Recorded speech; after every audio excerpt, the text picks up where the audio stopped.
Be here for about an hour today, just discussing the Lionsgate, answering all your questions. I have a channeled message that has been coming through over the past 5 minutes, and we're going to go over that channeled message and then begin to talk to them and answer your questions right away.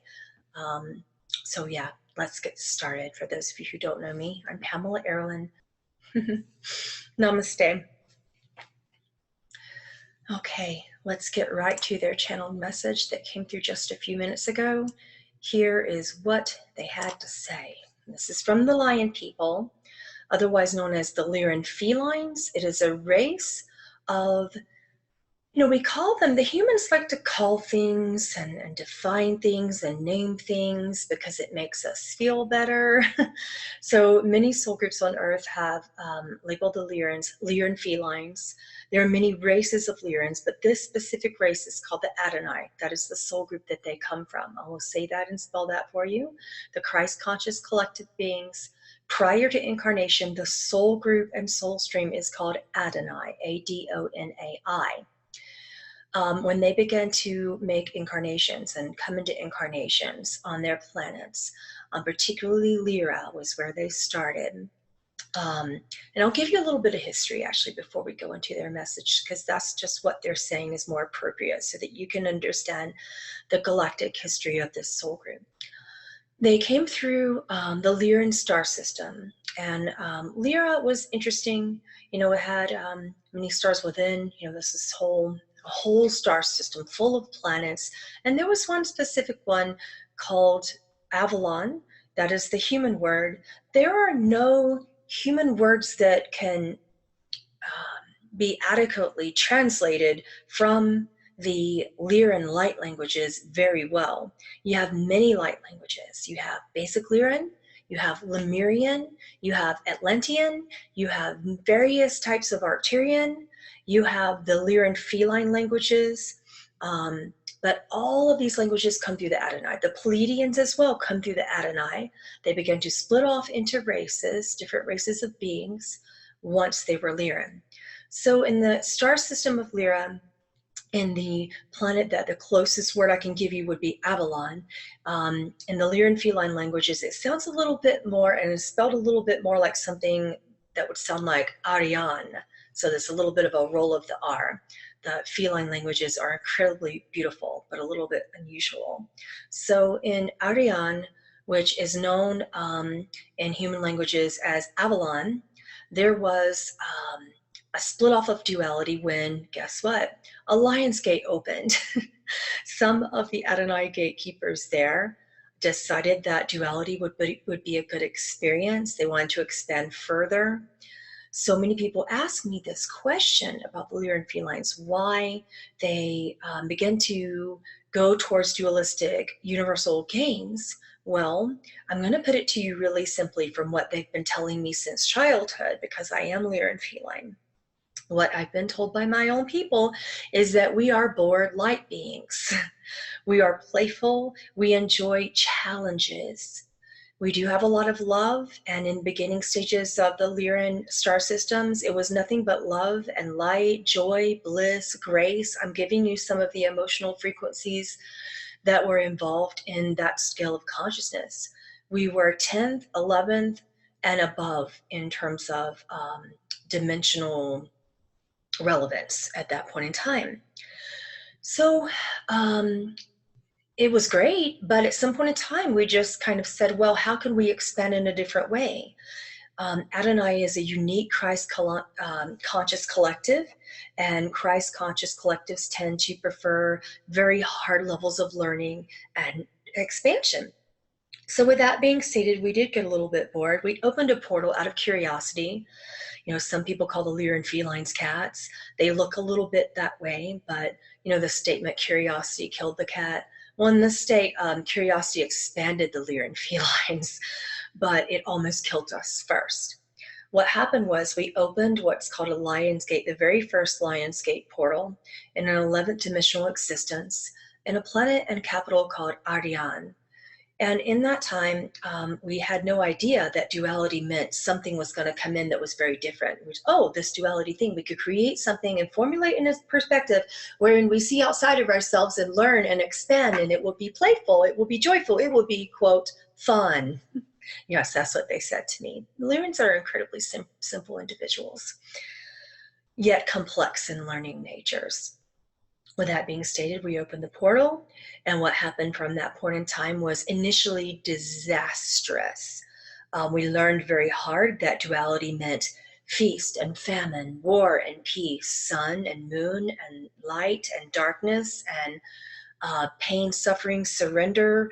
And then we learned that if we could get through that and expand from that, that the rewards were greater than anything that we could even comprehend, and that we expanded therefrom. So with that being stated, there were other types of beings that came in that we had no familiarity with, because our frequencies were that of love. Our frequencies were that of joy. Primarily grace was the biggest frequency in these times, and still is. And we had opened up this portal that allowed beings that were coming in from the second dimension, the third dimension, the fourth dimension, and the seventh dimension. In seventh dimension is primarily reptilians, primarily insectoids, but not the standard type of non-sentient, non-feeling beings that kind of are a little bit more scientific, like the mantis beings. Okay, it wasn't exactly that.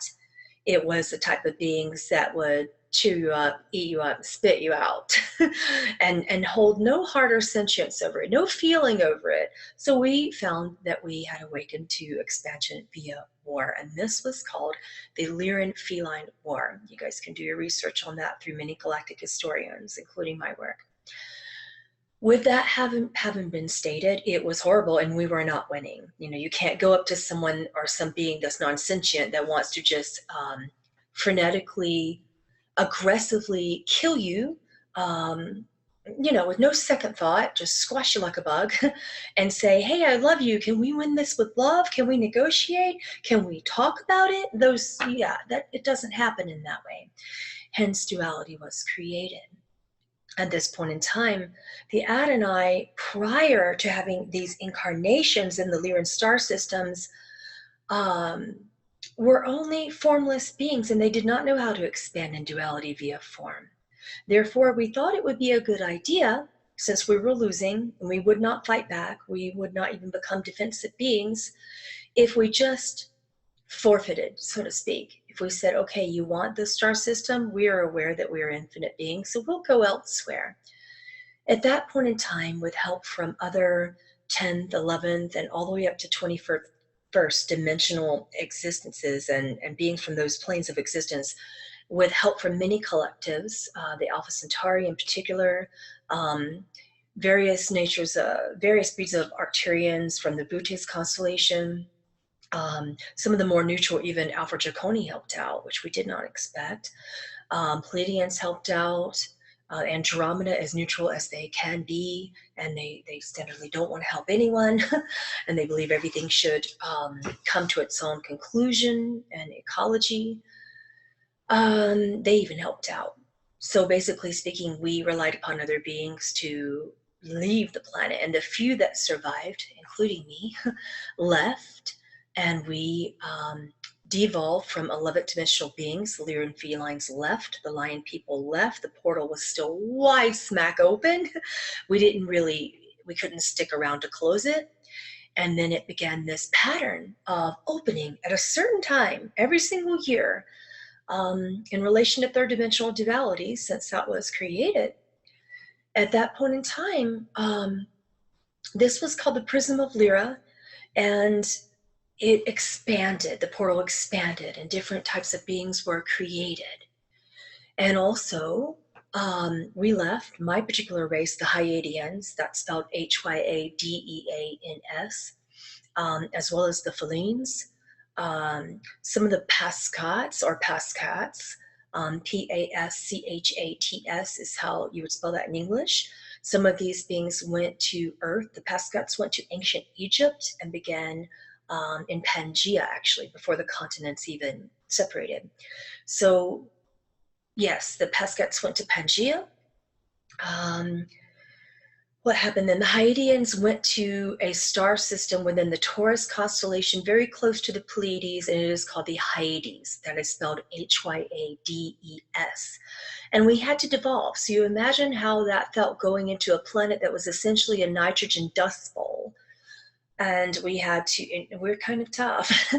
Our people had to leave a beautiful 11th all the way up to 21st dimensional existence, devolve into the third dimension, and then create an Earth-like environment with water and trees.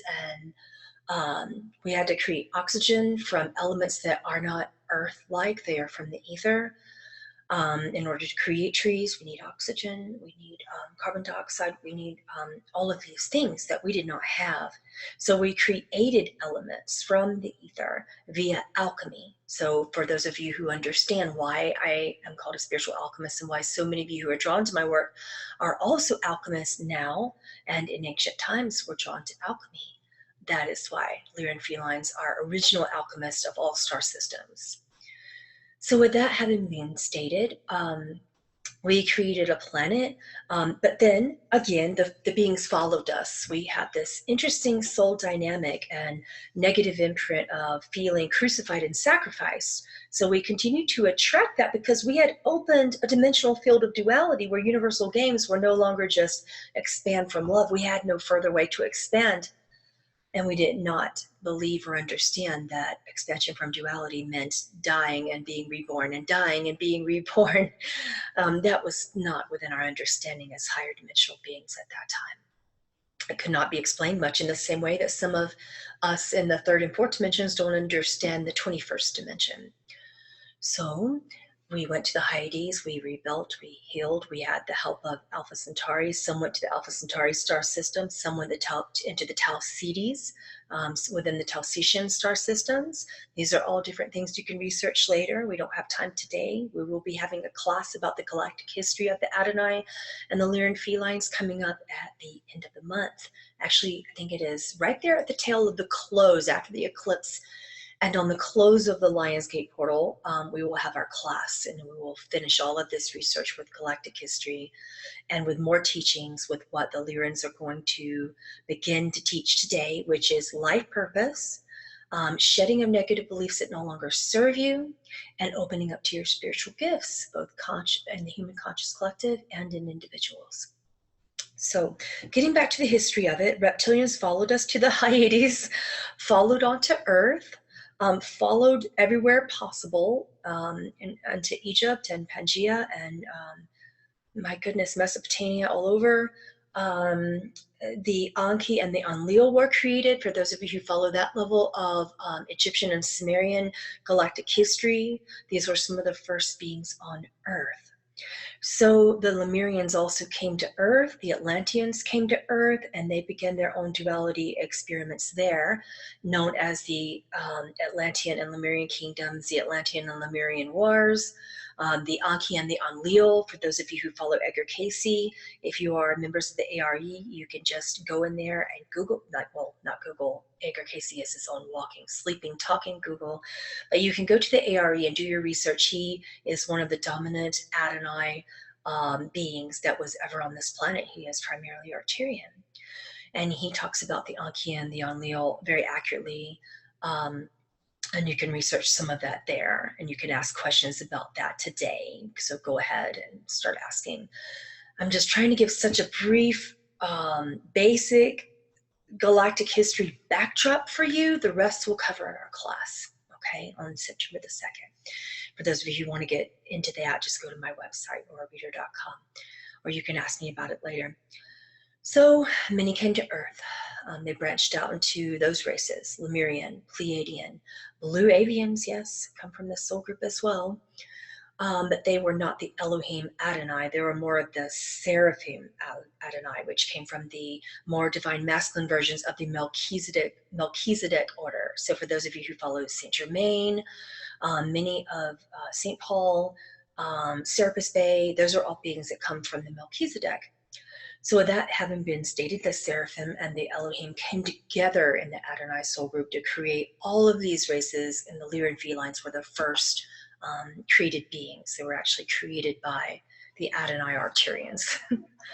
So they went to the Hyades, they went to Earth, and reptilians just followed, and they created those wars over and over and over again. And every time this Lion's Gate would open, there would be a different activation from our light beings that are still in Lyra, that are still in the Butes constellation, that are still in the Orion Stargate, that are still everywhere. And those beings come together and connect with us for a brief moment of time, for those of us who are incarnated in human bodies right now. And they just help us cleanse everything that did not get cleansed during those times, okay? It is like a shedding, if you will. And it's very, very difficult.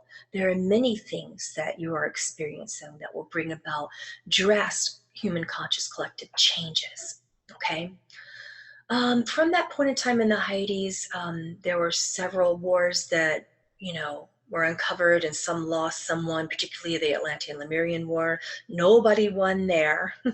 And now we're finally in a time where we don't feel that duality is needed much longer. So we, according to what the Lyrans have shared with me throughout my life from age 5 until now, is that we are at the most exciting point in the galactic history of Earth, of Lyra, of the Pleiades, of Andromeda, of all of the systems within the Orion Stargate, within the Butes constellation.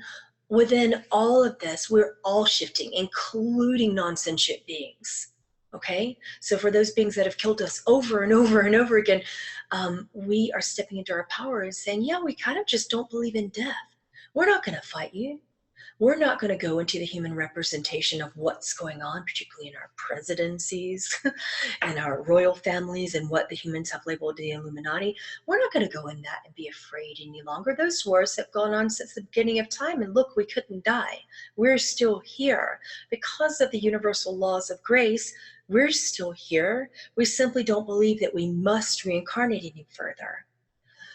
The laws of karma in relation to being punished, or the necessity to reincarnate, forced reincarnation, if you will, some of those teachings that are going around are incredibly disempowering, because those laws changed about 19 years ago, 19 and a half years ago. This is something that was also confirmed with me with the late Dolores, for those of you who followed her work, okay? She doesn't like it when I call her late. Now she's here, so you guys can ask her questions too. I knew that would happen. She's not Lyran Feline. She's incredibly different, but regardless of that, she comes from the Seraphim realms through the Melchizedek. She's incredibly divine masculine, by the way, for those of you who want to know. But she still helps us. She comes from the Alpha Centauri star systems. Surprise. I know you guys weren't expecting to talk about that today, but being that she's here, she wants you to know. Okay, and then from that point, we just began to create a way that we no longer have to die and then be reborn and die and then reborn. And this is called the bridge of consciousness. And this is the most powerful Lionsgate activation in human history. This is why you guys are feeling it so strongly that I had to make a channeling out of this. Because I'm feeling it strongly. I'm not immune to the effects of it. Someone asked about the Mahatma Amma, and yes, Mahatma Amma is definitely from the Lyran Felines as well. Many of the females in the great yogi lineages that are here with me today, you can talk to them if you wish. They're coming through like crazy. There's a lot of beings around right now, and I'm just trying to keep myself grounded through this. I literally had to go exercise for about 2.5 hours today just to ground into my body for this, because so many beings were coming through. So let's talk about their message, because we're at a different time now, and this shift is different than it has been ever before when you've experienced the Lion's Gate opening and activation. So for the portal to open properly, which it never has done before until now, that's what's exciting about it. And Dolores told me that it would open properly this time. And that just really motivates me for the changes coming up in the human conscious collective into the 5th dimension and above. For this portal to open properly, the sun has to align with the star Sirius. And for those of you who are from Syrians, Syrians are another breed that was created by the Lyran Felines. They're incredibly creative, but they've been slaughtered over and over again, even in civil wars by their own people. So this war is within. What's going on is release of the word war so that you understand that everything has been a belief that began within you. And when the sun aligns with the star Sirius, which is bigger and brighter than our sun, it is very, very powerful. The Syrians are the only ones left on the planet who have not released the concept that they can die. Every other collective within the races of the Lyrans, the sentient beings, all sentient beings come from Lyra. Every other race has released this, but currently, the amount of Syrian beings on Earth is about 60%. So do you see how powerful this is? Being that we are aligning with the star Sirius and being asked to release the concepts of war, death, mortality, any of that, sickness, pain and suffering. It is incredibly frightening for many people, and most of the most stuck energies that have been in existence since the beginning of Lyran time are finally being released. That is why this is so important. So Sirius is known also as the spiritual sun. It activates gifts. Many of us are descendants from Sirius. At some point in time, we have had, all of us listening today, have had active, dominant incarnations in the Sirian star systems, either Sirius A or Sirius B. So Sirius is huge. And during the eclipse this year, we're going to have such an active view of Sirius. You will feel its presence bigger than you ever have before. And it's going to activate the balance of the we are our bodies and we are our minds core beliefs, which are over here holding us stuck in the third dimension. And the complete I am, which is I am just the light body. I am that. Therefore, it doesn't even matter what I do with my body. The I am can get a little bit lacking in its creativity sometimes. I'm going to hurt a lot of people by saying that, and I apologize in advance, but we are crossing through this in order to understand that we can't go directly so far into the I am that we forget about our bodies, that our bodies become neglected, that we stand out of our creative power, because we are here to be in bodies. We are here to create.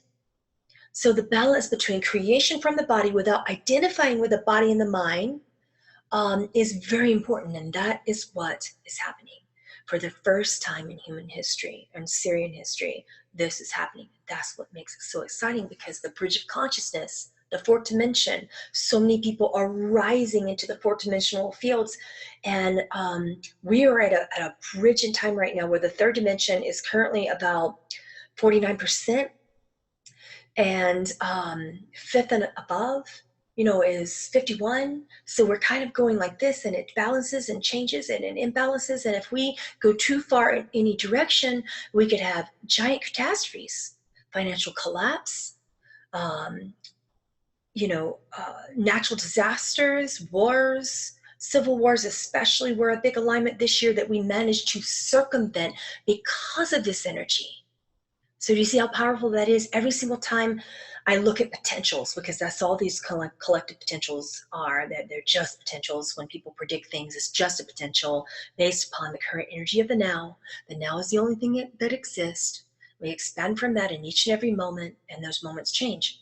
So when we as a collective are too much here or too much here, it gets us out of the balance that we are meant to find between too much of what we call enlightenment and ascension, because we are volunteers. The third dimension does still need us.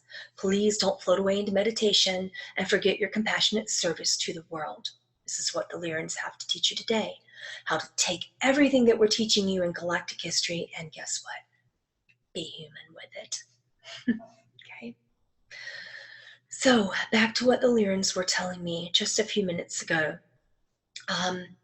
The spiritual sun, Sirius, is believed to hold great wisdom to connect us to our own discernment, great spiritual knowledge from higher dimensions and higher realms. So when the sun and Sirius meet during these periods between now and September the 2nd, their energies intensify, and Earth is able to receive, for the first time, it used to be light energy, but now it's light and sound energy, resonance and frequency.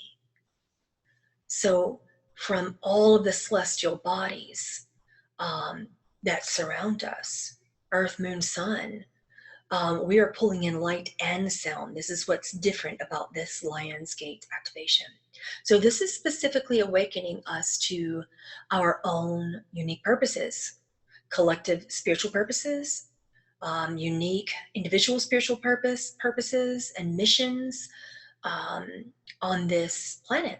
So this is helping to build this bridge of consciousness, the 4th dimension that I was discussing earlier, between the human conscious collectives on Earth that are presently residing more in the 3rd dimension, and then the 5th dimensional collectives and above, which is pretty big right now. We actually have more 5th dimension going on than most people believe that we do. So we're building a bridge between 3rd and 5th. And between now and September the 2nd is the strongest time wherein we can shed negative beliefs, face fears, and stand more in grace and unity than ever before. So what the Lyrans are also saying is that your biggest fears and blocks will be uncovered, and that will not feel good. This is a time of shedding of the old. So the things that you are attached to, your negative beliefs, your expectations, your addictions, whether they be physical, emotional, mental, spiritual, meditating too much can actually become an addiction if it happens in the mind and not the seat of the soul. So with that having been stated, the Jnani is coming out of sleep and standing in full awakening and awareness within his or her creativity. So the Jnani says, okay, I've had my time. I've had my time as the divine wise elder, and I'm stepping in to get my hands dirty, to stand back in my body, not to identify with my body, not to identify and say I am my body, I am my mind, but to say I am using my body as a tool to help. I'm using my mind as a tool to volunteer. And these times are not without great turmoil, because as you shed beliefs, the metaphor that they're giving me is a little bit like a scab that's been formed. Right now, I feel like my body is this scab. And what was happening in my own body as I was trying, when I asked for an example of what this shedding is going to feel like for all of you, I asked well in advance what this one was going to be like, as I knew it would be big. And I got this strange, and every time I ask, this happens to me, because I've been asking for a few months now, but I got this strange, weird, I want to say it's an eczema or something right on my finger here. Can you see it? It's gross. It's still here, and it's flaky, and there's a little scab. And initially it was raw, and it hurt and it itched, and I was scratching it, and then it would get raw, and then it would hurt and itch, and then I would scratch it some more, just right there, just there on my finger. And then it would scab over, and then occasionally I would be tempted to itch it. And most of the time I wouldn't, but every great now and then I would itch it again, because it was the mind habit thinking that it would itch. And I would scrape off that scab that was forming so effectively, and it would go through the whole process again of getting itchy and raw and painful, and then scab over. And finally this time I thought, oh, this is something, leave your scabs be. Emotionally speaking, let things heal over. You will be tempted after you have done so much integration, so much healing work, so much quantum healing hypnosis, so much quantum healing as a whole, and so much integration work, theta. Many of you do the completion process. Many of you do various levels of shadow work. There's so much that you're doing to uncover and thank you, but let the scabs heal over. Your mind is trying to trick you into believing that you are still wounded beings, which makes you what? The Lion people are saying that makes you a victim. That too can become an addiction in the mind, an expectation, which will cause you to get that feeling that the scab, that you're itching up underneath the scab again when really you're not. I call that phantom emotional pains, like phantom physical pains when you've had a terrible trauma. It can happen that way during traumas. So,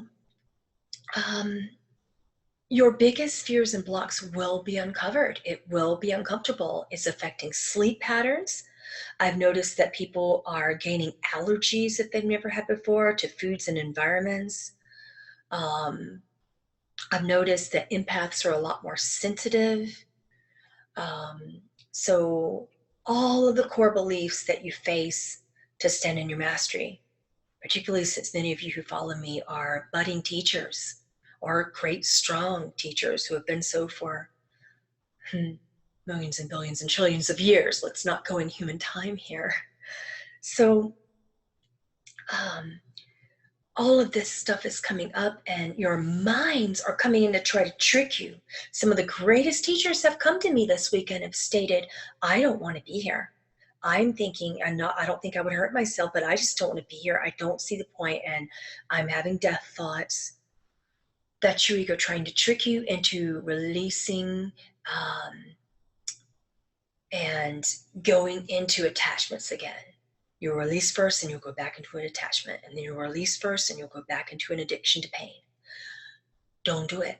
It's okay to validate how you feel and sit with it, but don't allow your shadow to become your addiction.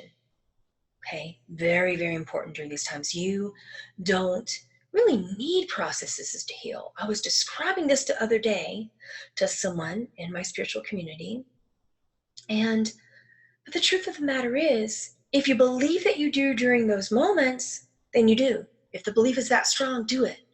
And then let it be done. And try to understand that you don't have a reference point yet to what it feels like to be whole and complete. It's okay to not remember that or to have forgotten. But have a little bit more faith that it's okay to feel how you feel, and that does not mean that you need fixed. And it does not mean that you are broken. It simply means that you are validating how you feel for greater depth, expansion, and understanding, not of who you are in your human personalities, in your minds, in your bodies, but of what you are. You are love, you are grace, you are bliss, you are light being without form.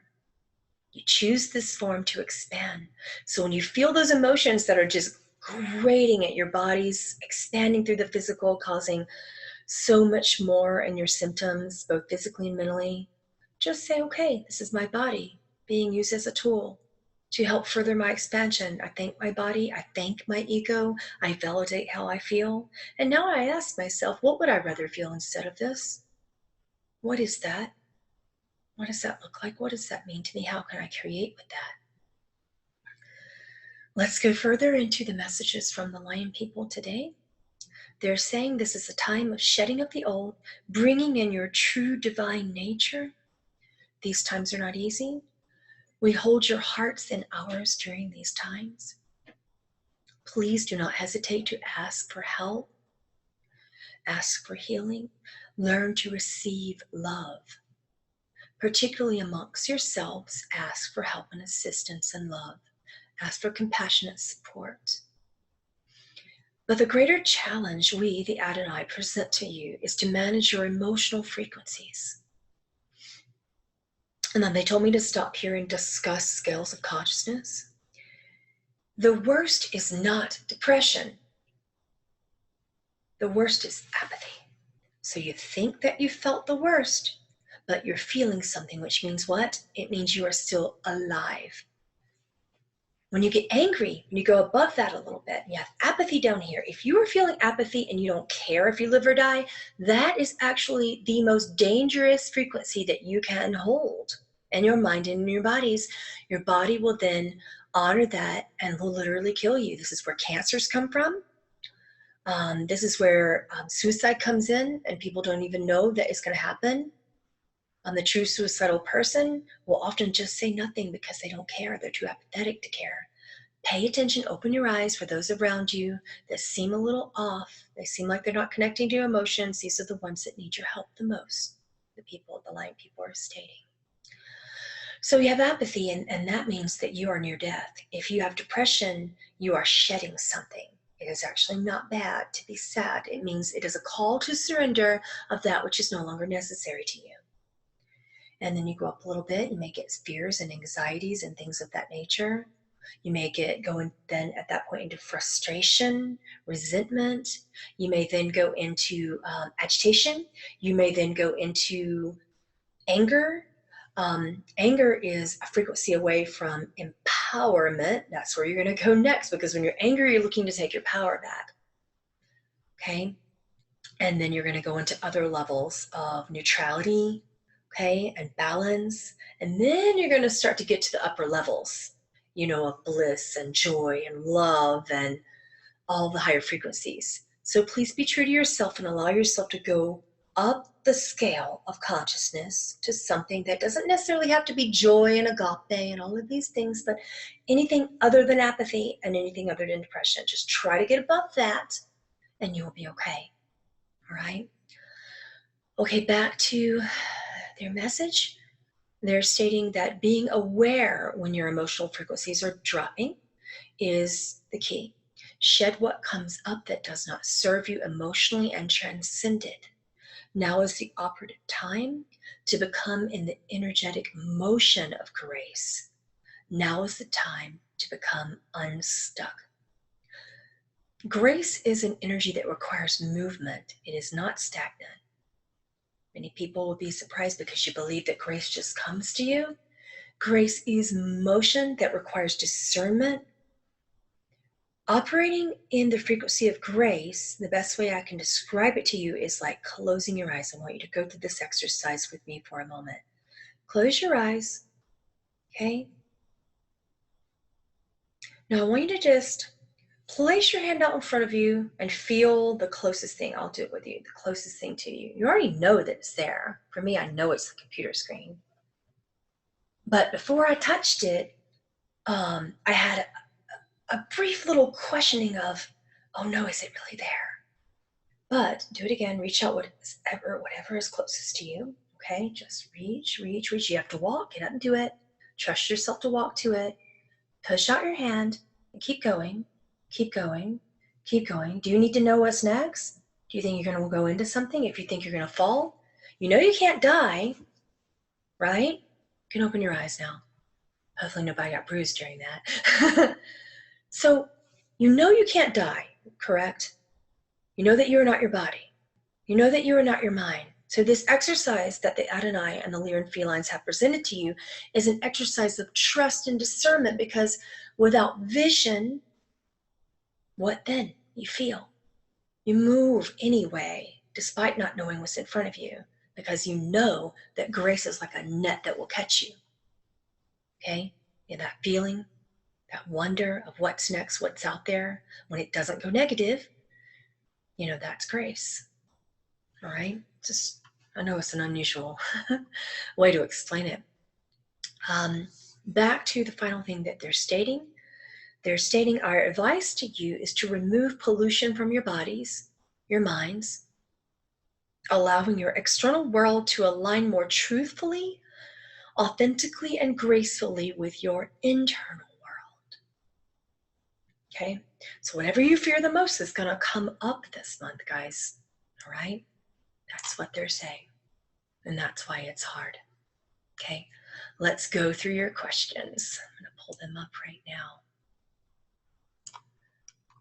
All right. Where is Sekhmet? And from what density is she? And is she a different entity than Kali? She is Kali, and Kali is Sekhmet, as well as Bastet, as well as Maat. These are ancient Egyptian beings that lived in that time. Sekhmet was a part of the Anki. So, you know, and Kali was a little different, but she's still, you know, they're still expanded versions of each other. Much like I had different names in other lifetimes. And when I learned the most from those lifetimes, in whatever form I expanded most in, that will be the name of my dominant spirit guide and higher self. For what humans have defined as soul names, we actually have more than one because we are multi-dimensional beings. So those fragments of your divinity that project into your human incarnations, they project simultaneously and you will have many names. Sekhmet is one of the names for Kali. Okay, she is a very, very expanded fragment of Kali's divinity, if that makes any sense. Okay. All right. Next question. I'm a psychotherapist using QHHT hypnosis for revisiting childhood trauma and to speak the client's subpersonalities, the critic, the perfectionist, people pleaser, etc. A few times the dominant energy, usually the critic, has said it was there prior to birth, but more curiously, it was there in prior lives. Dolores is nodding and she says, well, that makes sense for an ego, would it not? Is what she stated. Let's continue in your question. I assumed these energies that protect shamed and scared inner children are constructed out of trauma to keep us safe. But is there more to them? Dolores says, yes, if the higher self constructs that.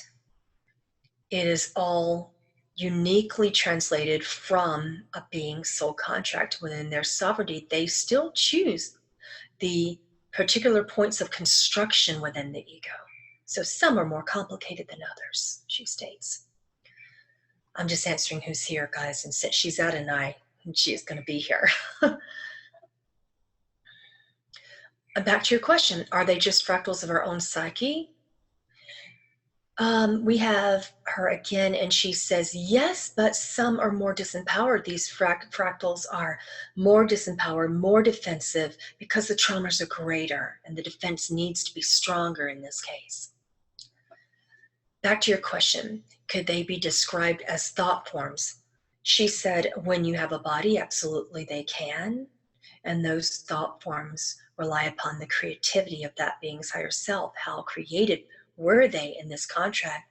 How strong did they want their inner critic to expand?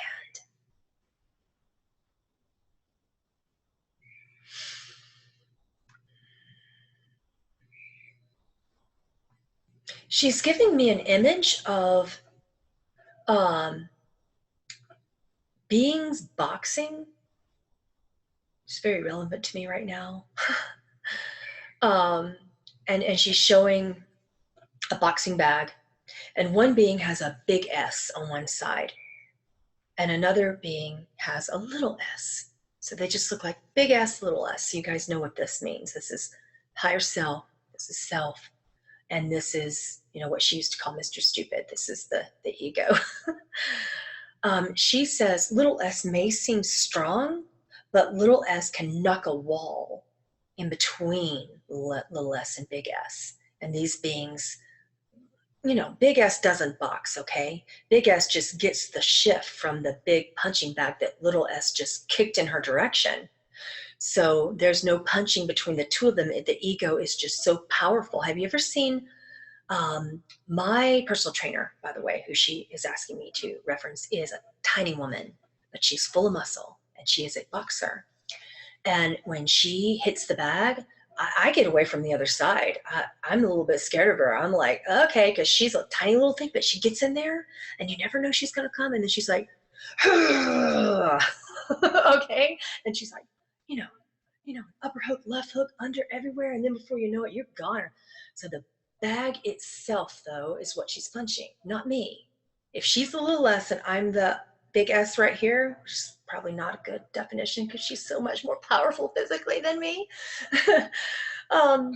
In my mind, though, she recognizes that, but she knows that there's something that she's scared of. So what happens? Anger. What happens? Something emotional. And she's an emotional boxer, by the way. She's an empath. She's a very gifted being. So when she gets in, all the emotions get involved. She hits that bag in between me and her, and it smacks me in the head. Now, the higher self is very powerful. So that higher self is not going to hit back, but the higher self will say, oh, what just happened? Does that mean I need this little less over here to continue that? What does that mean? Do I need that because I need that bag in between us? What's happening here? So it's a wake-up call. It's an unusual analogy that Dolores is giving here.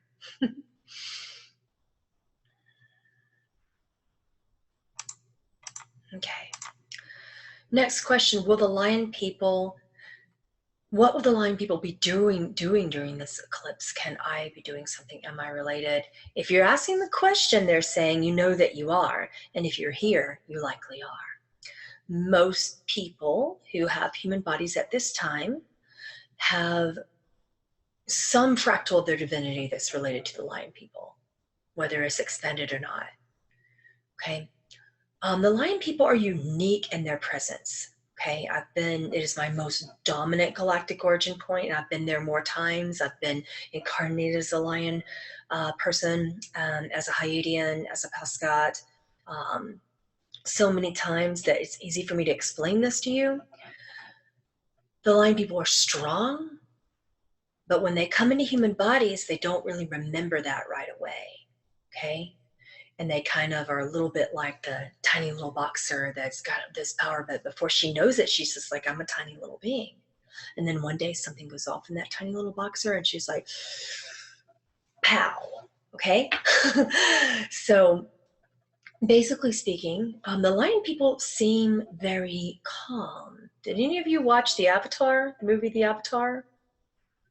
You know, this movie has come out within the past 5 or 6 years, I believe, and they're blue beings. They look a little bit like the Hyades. That is my specific race of Lion people. They look considerably like that. They're tall, they're strong, they're huge, they're muscular, they're athletes, and they have no fear. But they have so much love. However, if you put them in defense mode, you can come at them with energy and they'll take it because they're strong, and they're like that higher self on the other side of the punching bag. And when little S's are punching at them, they're sitting there and it's coming and it's hitting them and it's coming and it's hitting them. And one day, this is what happened with the Hyadians. We got tired of it and we started to fight back. And when we did, we switched places. And we were like the little S. Suddenly we were super powerful and we couldn't stop ourselves and we were taking everything out. So the Lion people, don't let them fool you. They're tons of love. They're great seers. They're all about the love. But if you smack them in the face too much, they can take you out. And they would only do so in defense. They can be powerful warriors, but only in defense. The history of the Hyadians and the Pascats, these are the two most dominant races within the Lion people, have been actually protected too much. They're so strong and they're not really given the power to say you are an empowered being because people were afraid of them. The Alpha Centauri, the Talcetians, so many beings that were protective of the Lion people for so long because of what they experienced before they knew their power. What they're learning right now in the Human Conscious Collective is not to protect the Lion people because you will get punched. The Lion people will eventually say, hey, stop boxing me in. I will punch my way out and it won't feel good.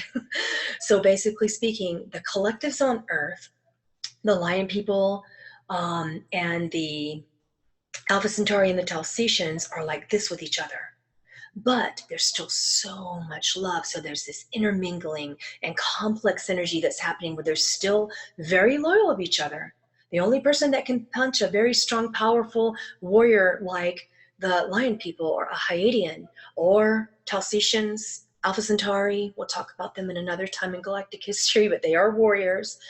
The only people that can do that is they are the only two that can do that with each other and get away with it. So basically speaking, they are being told, come together or don't. But whatever you do, don't defend each other and don't box each other in. So basically these two collectives, these three collectives rather, the Alpha Centauri and the Talcetians, which are highly in alliance, and the Lyran Felines and the Arcturians are primarily working together, but still kind of being like, all right, we're both feeling our power challenged. So we're either going to work together or kill each other. Which is it going to be? And yes, it is actually those sentient beings, the Alpha Centauri, the Talcetians, and the Lyrans, that could make or break this planet right now. If they don't work together, the reptilians are kind of coming in, and this is when you get the rise of the Illuminati and all these kind of things. This is when beings like Trump prevail, okay? Is when these two collectives that are meant to be like this start to be like this. So basically speaking, Lyrans, put your ego aside. Talcetians and Alpha Centauri, put your protectiveness aside. Trust each other, your families, trust yourselves innately, and just creatively play together and explore without confining and defining and trying to refine each other. Okay? Just be the powerful beings that you are and serve each other and help, because these are the sentient collectives on Earth that are fighting right now. It's not the non-sentient that's the problem. Okay, we can easily get power over that. We almost already have. We're at 4951. Okay, 51. That's us right now. Lyrans, Blue Avians, Talsicians, Alpha Centauri, Pleiadians, Lemurians, Atlanteans. We're all over here at 51. Okay, Reptilians, 49. You got it? But if you fight each other over here, guess what happens? American Civil War. This is what the Lyrans are here to share with you. Your fears will come to pass for those of you who are in those collectives. So stop protecting each other, stop fighting each other. That is their advice to all of us today. And this was what, to answer your question, this is what the Lion people will be doing during the eclipse. They are finding creative alternative measures to things that normally made them kill each other. What are the symptoms of Lion Gate? Lack of sleep, waking up at 3:33 or 5:55 a.m. I've been doing it very significantly. Extreme insomnia, physical allergies, suicidal symptoms, psychosis. It's getting really hard, right? Are you feeling it? And strong spiritual awakenings that people can't handle.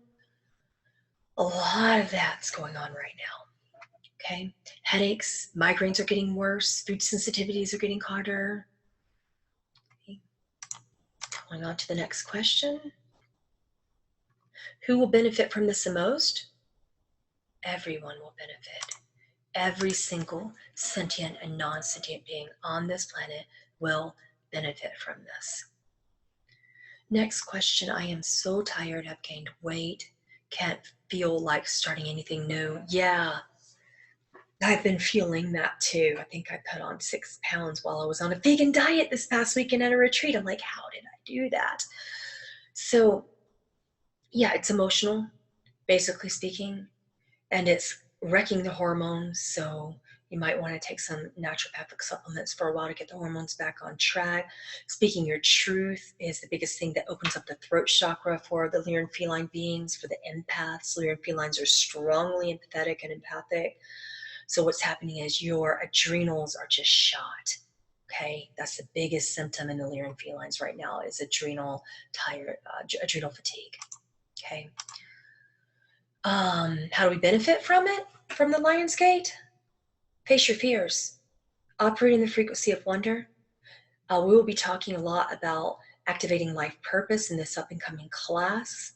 So find your life purpose. Be helpful if you don't know your life purpose. Play around. The biggest human conscious collective purpose in the Lyran felines right now is to be helpful. That is it. So if you don't know what you're meant to do, go help someone. And you will. The purpose will be shown to you in those actions of compassionate support and lending a hand, a helping hand. Give. And when you're giving and serving compassionately, your purpose will be shown to you. Okay? You will benefit by finding more of your purpose. You will benefit because your spiritual gifts are awakening. And that's always a great benefit. You will benefit because you will feel more creative. You will benefit because you will feel more awake. You will feel more authentic. The strongest negative core beliefs that you've been suffering with will, yes, be right in front of your face. Your heart will feel raw. But after September the 2nd, you're going to feel like a big release. You know what I mean? A big release.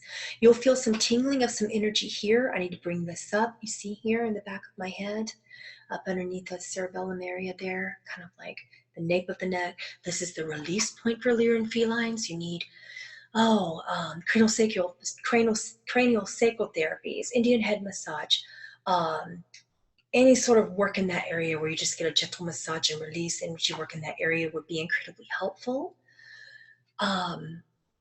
Any of that would be good to calm the symptoms right now. Sitting in the hot pots, otherwise known as hot springs, with all those mineral baths, really good idea right now. Frequency management at the highest degree. Take care of yourselves, nurture yourselves through this.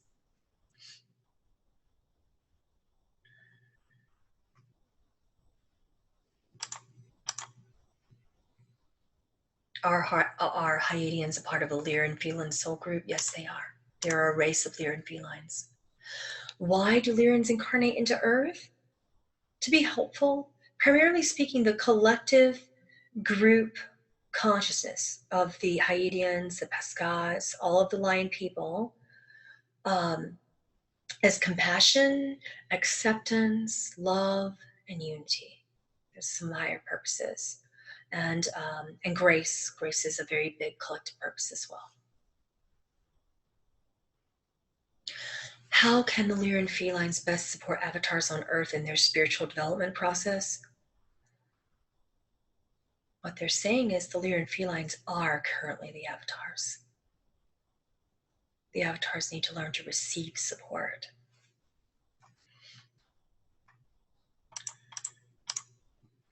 Looking at your questions, give me a second.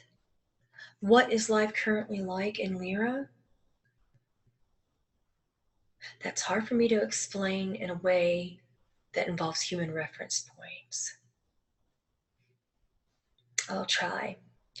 For those of you who watched the movie Avatar, do you remember the tree of life? The little tree that lit up like the moon, and you could sit under it and put your intention and bless, and you would receive a blessing from the tree. There's one like that in the center of Ariane, the strongest Lyran capital. It has well since been rebuilt. It's beautiful. It's perfect. Ariane is also very similar to the planet that Dolores often talked about called Mu.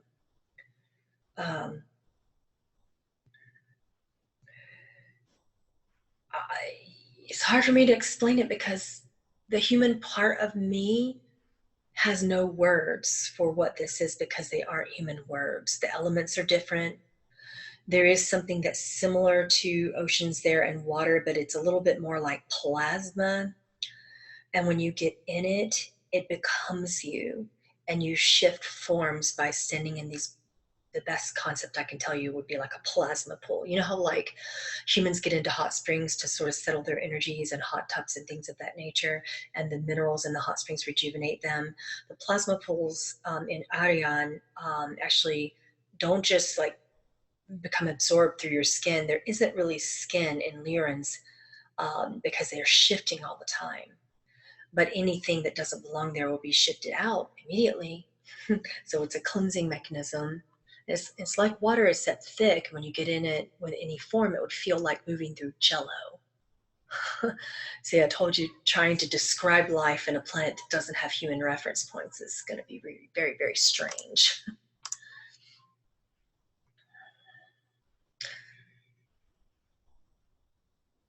Do I have Lyran connections? Yes, you do, Mr. Anonymous Attendee.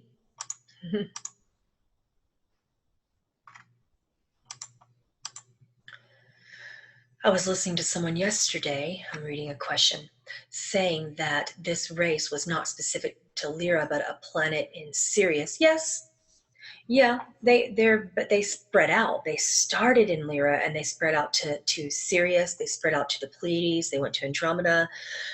They went to Lemuria and created Lemuria on Earth. They created Atlantis as well. They created everything. But no, they did not start out in Sirius. They came to Sirius B at an expansion point after the Lyran Reptilian War. I only say that in linear terms so that you understand it. And yes, some of them came to the Orion constellation as well, and those are called blue avians.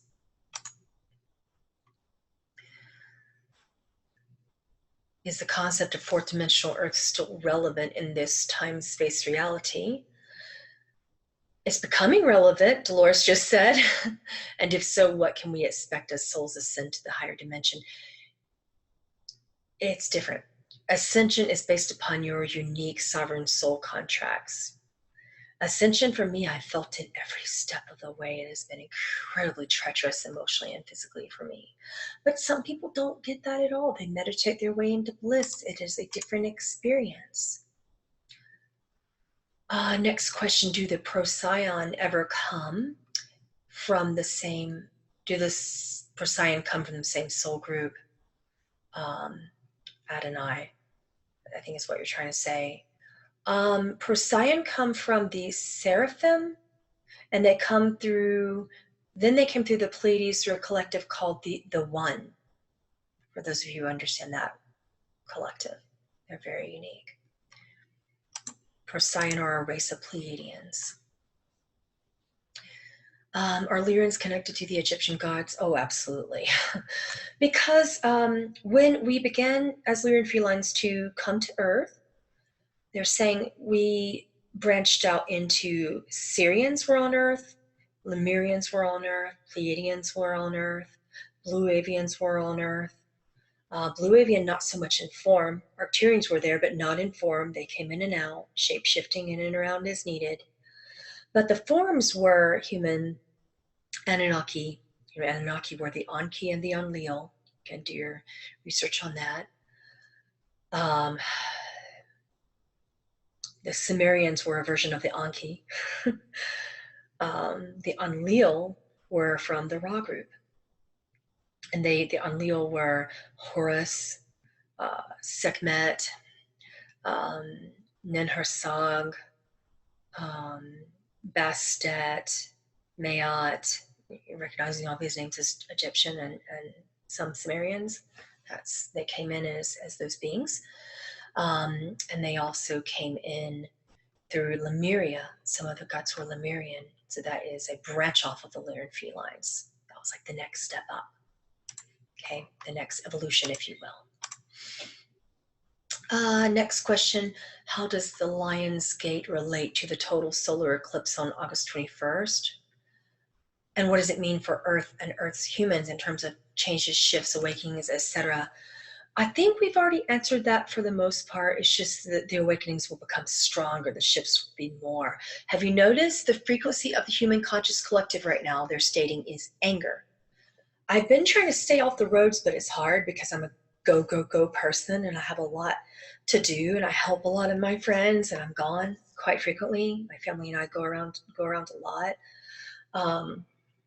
But basically speaking, in the past few days that I've been on the road, I was stopped at a red light and I was kind of tired. I had just worked out and I was a little bit meditating while I'm driving and I shouldn't be. And my son, who's very awake in indigo, he goes, wake up, you're halfway meditating right now. And I said, why? And he said, just back up your car just a little bit. I'm like, what? Somebody's behind me. He's like, just a few inches. I don't know why. So I did, because I trust. And I did. And just a few seconds later, I haven't told anyone in my family this. We kept this between ourselves because we were so freaked out. A big truck, an 18-wheeler came and almost ran into, because we were sitting at the intersection kind of like this at the red light, and this truck came this way. And he came into our lane because he was going to pass and he couldn't pass on the left. So he got stupid and thought he was going to pass on the right. And we were over here waiting at a red light. We had no idea what he was thinking. And he was just getting so agitated that he thought that he could pass them on the right, even though there's a whole list of cars waiting on the red light to turn green. So I backed up a little bit. And if I had not, he would have hit me because he did like this and went around because he got tired that some elderly couple was slow in front of him. And he just honked on his horn right in that second. It was like honk, and then he went whoosh and swerved around, and I was here, and I backed up maybe less than a foot, so he barely missed me. And my kid and I we don't have a lot of fear, but we just kind of looked at each other in amazement and we kind of cracked up laughing because that's how we are. And he was like, imagine if you didn't listen. I'm like, yeah, I need to be on it. I need to be on my A game. People out there driving, be on your A game.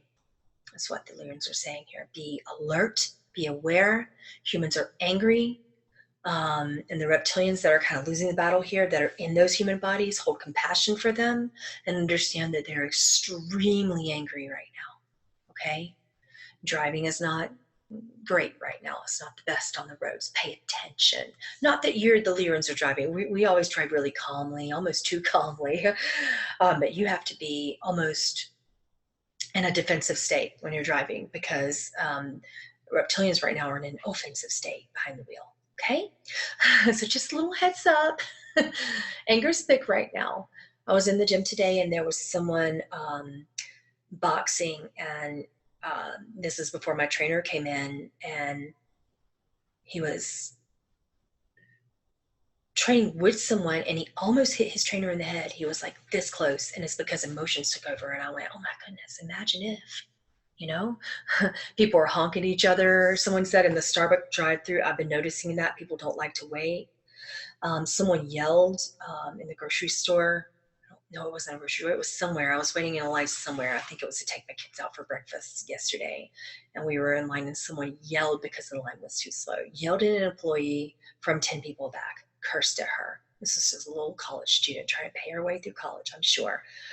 And I was just like, oh, and the collie in me came out. And those are times when I'm like, I should mind my business, but I didn't. And I said, excuse me, she's doing her job. Please be patient. Don't take whatever you feel out on her. And he told me to F off and he left.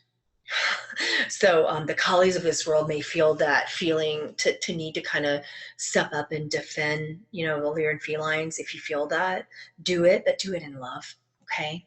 And you would have done the same. Yeah, I know it wasn't my business, but Lyran felines are feeling a little bit like they feel the need to be the voice for those who feel powerless and voiceless right now. And that's a part of this as well. You will feel that call.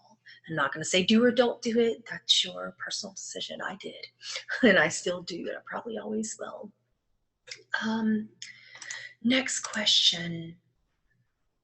Please recommend how I can stay in touch with my current relationship challenges. What is my purpose for the transition? For those of you who are going through the relationship challenges, especially within the twin flame dynamics that are karmic, what the Lyrans have taught me is that there are 7 types of twin flames. Yes, 7. Why? Because we're multidimensional beings. So to say we have one twin flame experience would be highly inaccurate because we're not just one being in here, okay? We are very multidimensional. So for those of you who are experiencing the karmic twin flame scenarios, a lot of you are, I'm noticing this, and the Lyrans are telling me to give you a message right now of being nurturing to yourself, and to not, oh, here they go, hang on.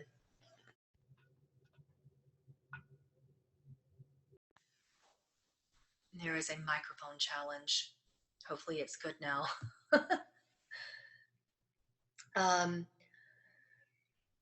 Within the karmic twin flame connection, it is preparation. The purpose for you to have to go through these experiences is like ripping and shedding those layers so that you can become your highest and best. You would not be prepared for dharmic twin flame connections. They're extremely powerful. Yes, they're calmer.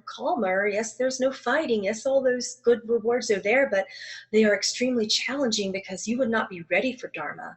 Being with the highest version of yourself is the hardest thing you can do on this planet. The highest version of you will challenge you. And if you have not been karmically stripped of every single layer that's painful, you will fight that person. So people do not find the highest level of twin flames that actually work out. And when they do, if they're not ready for it, it can be challenging. Most of the time they are. But at first, you'll find the karmic twin flame scenario occurring, and that's just stripping away everything that's not necessary karmically to prepare you to see yourself in your highest and best without fear. That's all. Okay?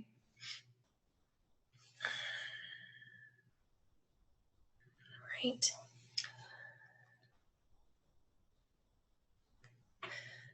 Is it normal to feel extremely sleepy and being emotionally triggered? Yes, I am exhausted. And I'm just pushing myself through it. I'm training harder physically. I'm meditating more than usual. I have been getting the call to get up at 3:33 a.m. for hours, and I'm honoring it whether I'm sleepy or not. Just honor what you're going through. You're gonna feel sleepy. You're gonna feel emotional. Yeah. Okay.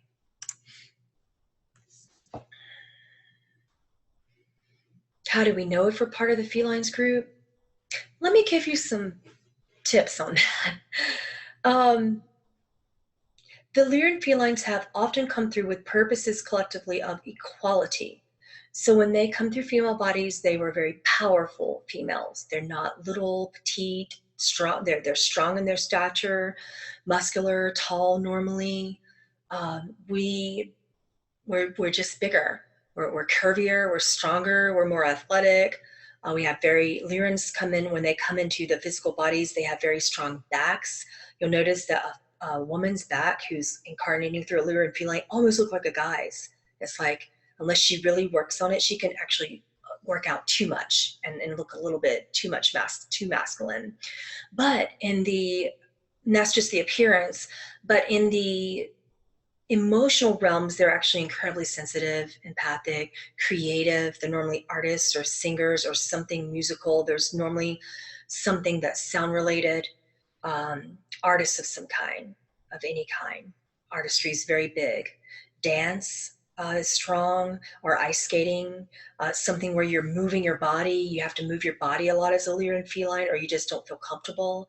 I am in constant motion. I have to discipline myself to meditate. It normally doesn't happen except for maybe when I wake up at 3:33 in the morning. It happens during those times, and it's a strong discipline even then.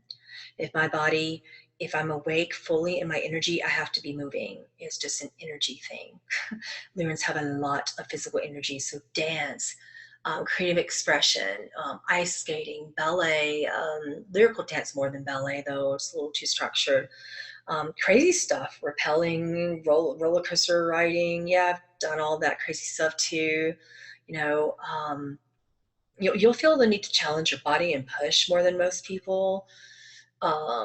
That's the physical characteristics. The mental characteristics is writing and having a way with words. Lyrans love words. We love to talk. And it really surprises people because we have a rather dualistic nature, because we also love to be quiet. So we will speak for long periods of time and then go into silence and not speak for long periods of time. And that just kind of freaks people out when we do that.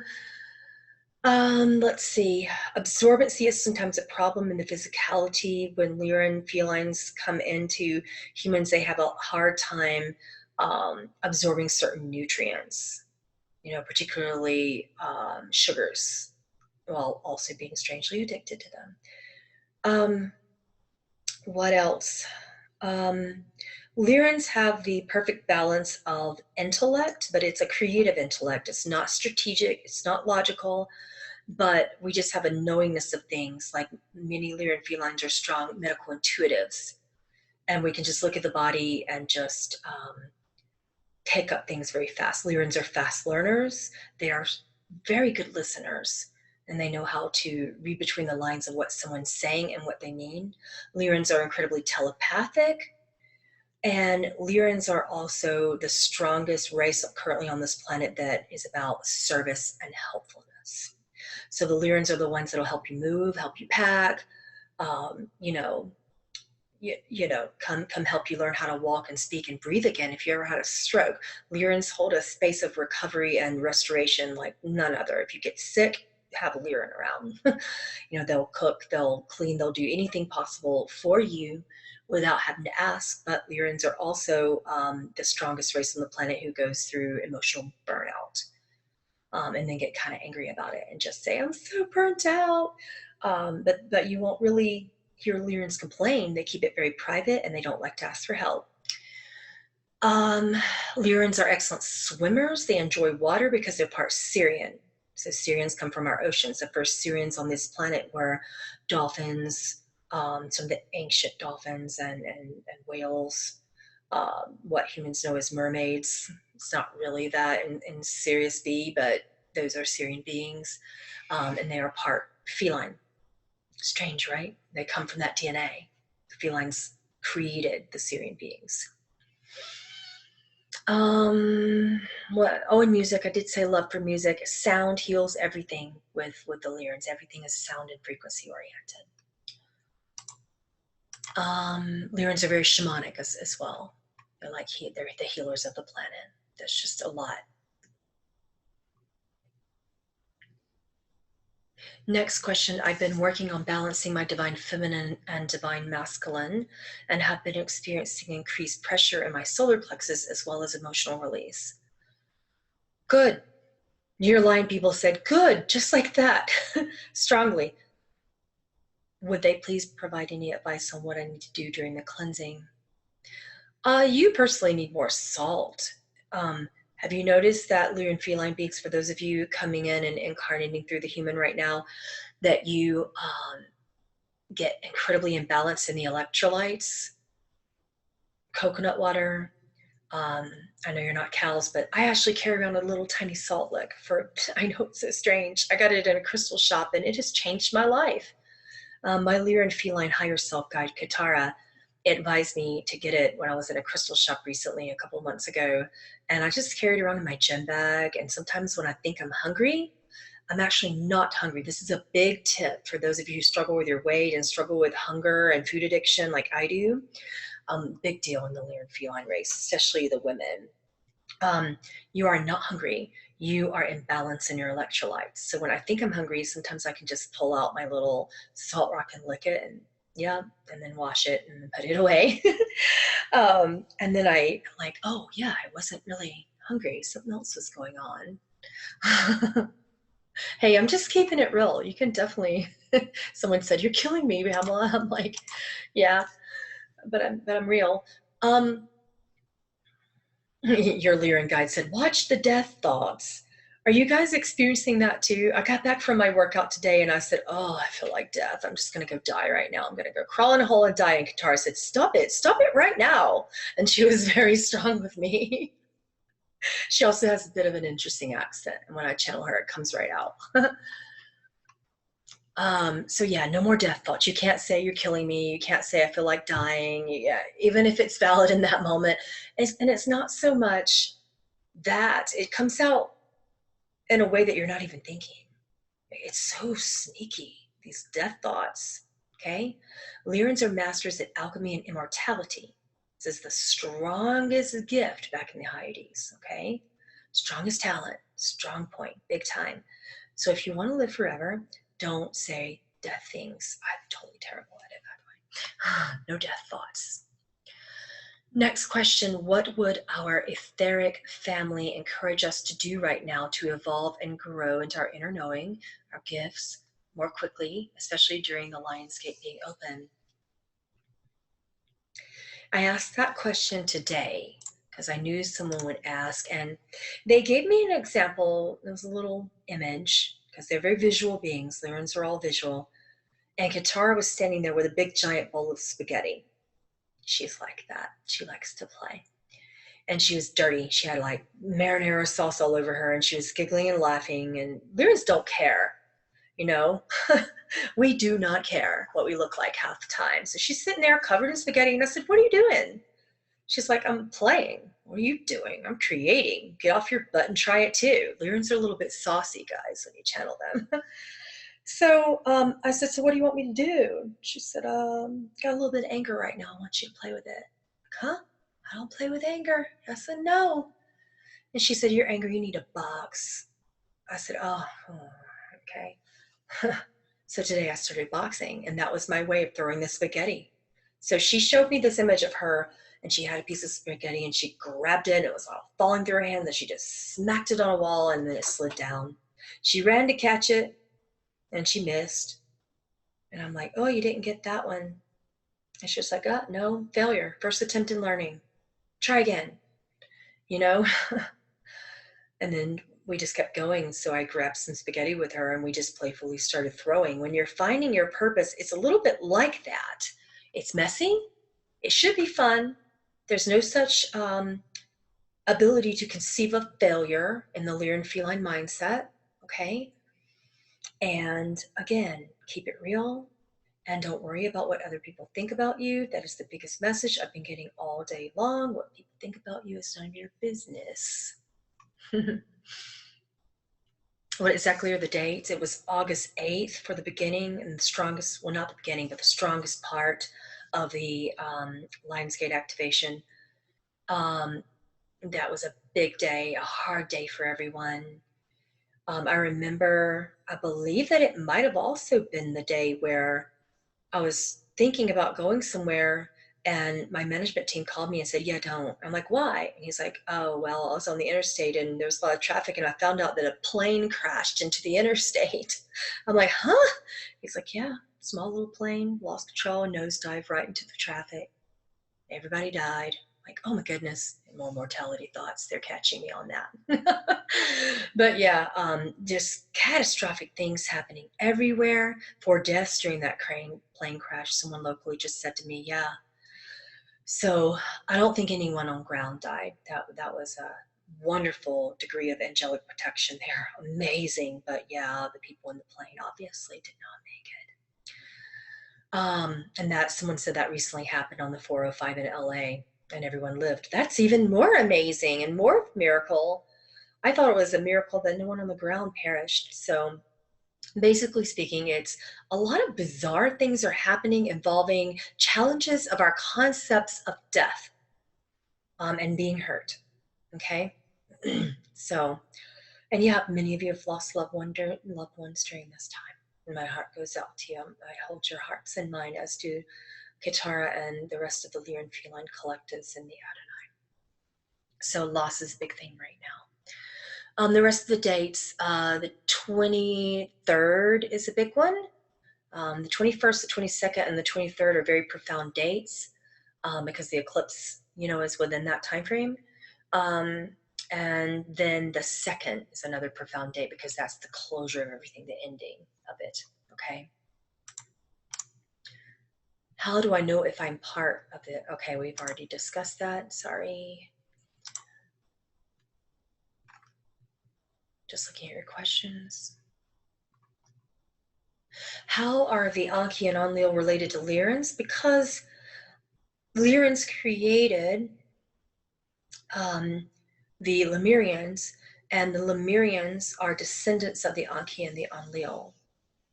So Anunnaki are a race from the Blue Avians, and the Blue Avians are a split off of the Seraphim, who are related to the Elohim, who then created the Lyran Feline race. You follow me? It gets a little complicated, this galactic history. You can ask me more if you want. I know this is a very strange question, but do you have any spiritual links to the person who was my Earth Mother?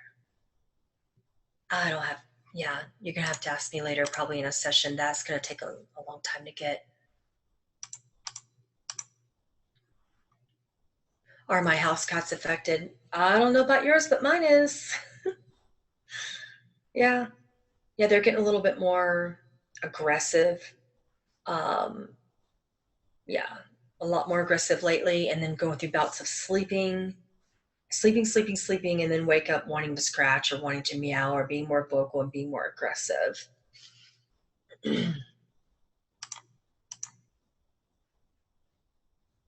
Dolores came into a session recently and said, "Are you ready for your sessions to move to a new level?" She nods, and she did like that. She said the new level is the creation of the ego in a way that can help and serve. The new level is using the ego to create. The new level is abundance. The new level is the co-creation between the client and the practitioner.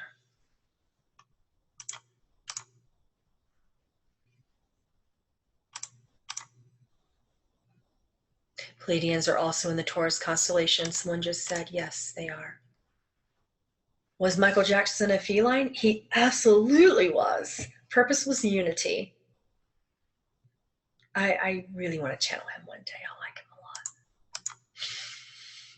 him a lot. I've been told I'm from the Adonai soul group with a Lyran fractal. Can you tell me if this is correct? You know that answer, Katara says. My question is, how do we identify our negative imprint and what we come to Earth to learn and achieve? I believe they've talked about that quite a bit, but go backwards in the recording when you get this on YouTube. But yeah, your most dominant negative emotion, the imprint is the very first time you felt that way. So you would ask yourself this question. Once you identify a negative emotion, you would ask yourself, when is the last time I felt that way? Keep asking, follow it back until you're pretty young in this lifetime, and then ask yourself, when is the first time I felt that way? So go backwards in your timeline with those questions. Standard shadow work stuff. If you're not scared to death of war, chances are you do not have connections to the Sirius background unless you've evolved out of it. So this is not really a yes or no question with someone said, am I Syrian? I'm not scared of death or war. You could have evolved past it. You know, it's unique. There are many Syrians on this planet who haven't. The primary issue with Syrians that I'm noticing lately is that they come and they keep saying to me, but I just want peace. Peace. I just want a happy life. No, you don't. You do in Sirius, because the war is just now finishing there, just now. But here, you're actually coming to stand up for yourself. You're coming to fight your own battles. You're coming to be a warrior. You're not coming for peace. You're coming for unity. Peace is not possible right now in this collective yet. So no, you did not come for peace.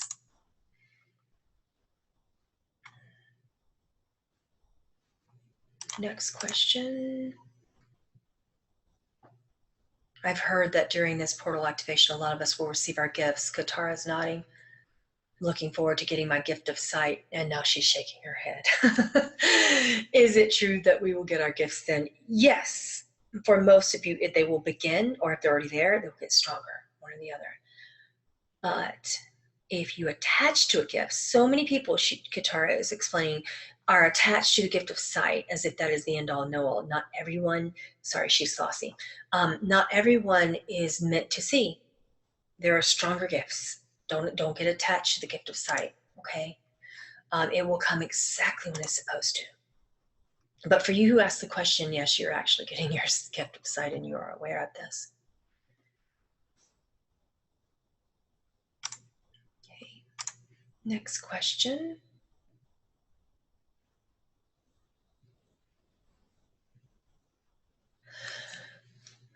I have a question about QHHT. Well, I need a disclaimer. I'm not a practitioner. I'll let someone else answer it. Yeah, Dolores. Okay. The question is, I had done a few of those sessions with a wonderful healer and it has changed my life. I would like to know, is it normal that you feel like you were making stuff up, hence the session? Maybe a question also for Dolores, since this is her technique. Yeah.